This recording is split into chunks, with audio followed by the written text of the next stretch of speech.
ಸಂಜು ಸ್ಯಾಮ್ಸನ್. ಹೌದು, ದೇವರ ನಾಡಿನ ಹುಡುಗನ ಕ್ರಿಕೆಟ್ ಪಯಣದಲ್ಲಿವೆ ಹಲವು ಸ್ಫೂರ್ತಿದಾಯಕ ಕತೆಗಳು. ಅವಮಾನ ಅಪಮಾನಗಳೇ ಇವರ ಯಶಸ್ಸಿನ ಮೆಟ್ಟಿಲು. ಮೌನ ಕ್ರಾಂತಿಯಿಂದಲೇ ತನ್ನ ಹೆಸರಿಗೆ ಅಂಟಿಕೊಂಡಿವೆ ಸಾಲು ಸಾಲು ದಾಖಲೆಗಳು. ಏಳು ಬೀಳುಗಳ ಹಾದಿಯಲ್ಲಿ ಮಾಡಿರುವ ಸಾಧನೆಗಳಿಗೆ ಸೇರಿಕೊಂಡಿವೆ ಹಲವಾರು ಗರಿಗಳು. ತನ್ನ ಬ್ಯಾಟ್ನಿಂದ ಸಿಡಿಯುವ ಪ್ರತಿ ರನ್ಗಳಿಗೆ ಸಾಕ್ಷಿಯಾಗಿವೆ ಲೆಕ್ಕವಿಲ್ಲದಷ್ಟು ಬೆವರ ಹನಿಗಳು. ತಾಳ್ಮೆ, ಏಕಾಗ್ರತೆ, ಪರಿಶ್ರಮವೇ ಪ್ರತಿದಿನ ಜಪಿಸುವ ಮಂತ್ರಗಳು.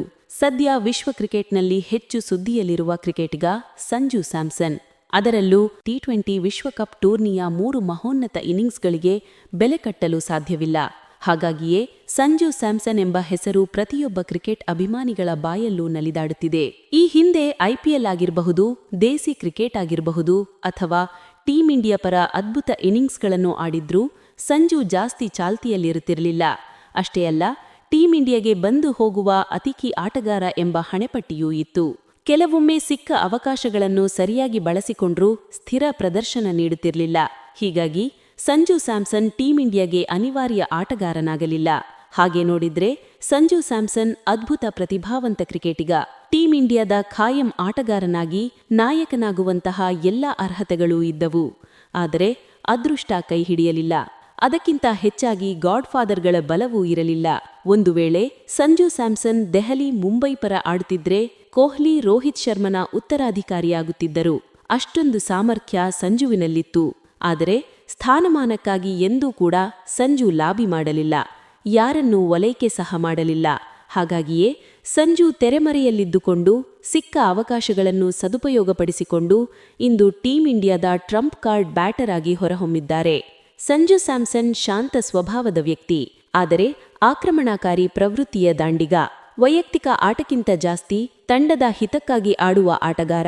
ಎಷ್ಟೇ ಅವಮಾನವಾದರೂ ಆತ್ಮವಿಶ್ವಾಸವನ್ನು ಕಳೆದುಕೊಳ್ಳಲಿಲ್ಲ.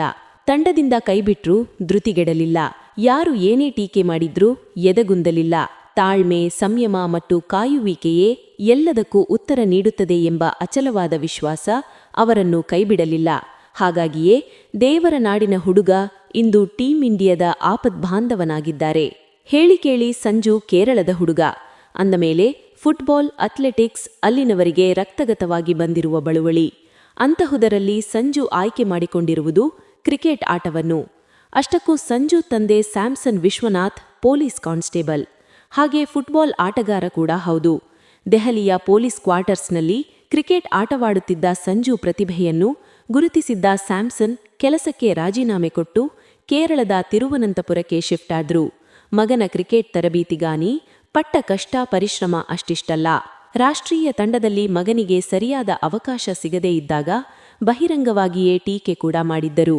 ಆದರೆ ಒಂದಲ್ಲ ಒಂದು ದಿನ ತನ್ನ ಮಗನ ಸಾಮರ್ಥ್ಯ ಏನು ಎಂಬುದು ಇಡೀ ಕ್ರಿಕೆಟ್ ಜಗತ್ತಿಗೆ ಗೊತ್ತಾಗುತ್ತದೆ ಎಂಬ ವಿಶ್ವಾಸದಲ್ಲಿದ್ದರು. ಅವರ ನಂಬಿಕೆ ಹುಸಿಯಾಗಲಿಲ್ಲ.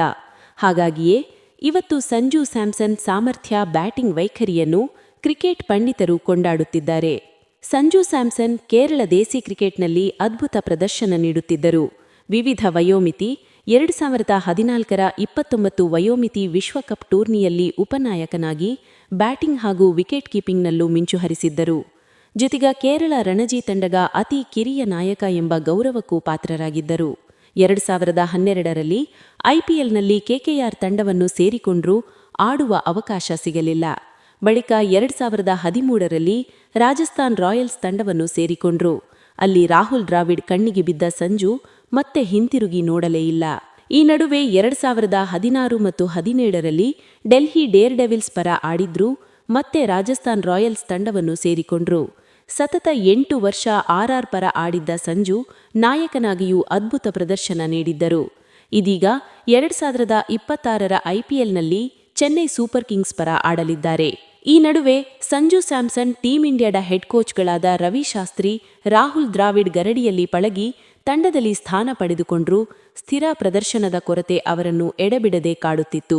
ಬೇರೆಯವರಿಗೆ ಅವಕಾಶ ಕೊಟ್ಟಷ್ಟು ಸಂಜುಗೆ ಅವಕಾಶಗಳನ್ನು ನೀಡಲಿಲ್ಲ. ಹೀಗಾಗಿ ಸಂಜುಗೆ ಸರಿಯಾದ ಅವಕಾಶಗಳು ಸಿಗಲಿಲ್ಲ. ಜೊತೆಗೆ ಯುವ ಆಟಗಾರರ ನಡುವಿನ ಬಿರುಸಿನ ಸ್ಪರ್ಧೆ, ತಂಡದೊಳಗಿನ ಒಳ ರಾಜಕೀಯದಿಂದ ಸಂಜು ಮೂಲೆಗುಂಪಾಗಿದ್ದರು. ಆದರೂ ಸಂಜು ಮೌನವಾಗಿಯೇ ಎಲ್ಲವನ್ನೂ ಸಹಿಸಿಕೊಂಡಿದ್ದರು. ಇಂದಲ್ಲ ನಾಳೆಯಾದರೂ ನನ್ನ ಸಮಯ ಬಂದೇ ಬರುತ್ತದೆ.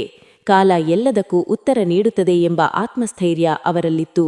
ಹಾಗೆ ಈಗಿನ ಹೆಡ್ ಕೋಚ್ ಗೌತಮ್ ಗಂಭೀರ್, ನಾಯಕ ಸ್ಕೈ ಕೂಡ ಸಂಜುಗೆ 11ರ ಬಳಗದಲ್ಲಿ ಆಡಲು ಹೆಚ್ಚು ಅವಕಾಶಗಳನ್ನು ನೀಡುತ್ತಿರಲಿಲ್ಲ. ಆದರೆ ಟೀಂ ಇಂಡಿಯಾದ ನಂಬಿಕೆಸ್ಥ ಆರಂಭಿಕರು ಕೈಕೊಟ್ಟಾಗ ನೆನಪಾಗಿದ್ದು ಸಂಜು ಸ್ಯಾಮ್ಸನ್ ಅವರೇ. ನಮೀಬಿಯಾ ವಿರುದ್ಧ 8 ಎಸೆತಗಳಲ್ಲಿ 22 ರನ್, ಸೂಪರ್ 8 ಹಂತದಲ್ಲಿ ಜಿಂಬಾಬ್ವೆ ವಿರುದ್ಧ 15 ಎಸೆತಗಳಲ್ಲಿ 24 ರನ್ ಸಿಡಿಸಿದಾಗಲೂ ಸಂಜು ಮೇಲೆ ಟೀಕೆಗಳೇ ಕೇಳಿಬಂದಿದ್ದವು.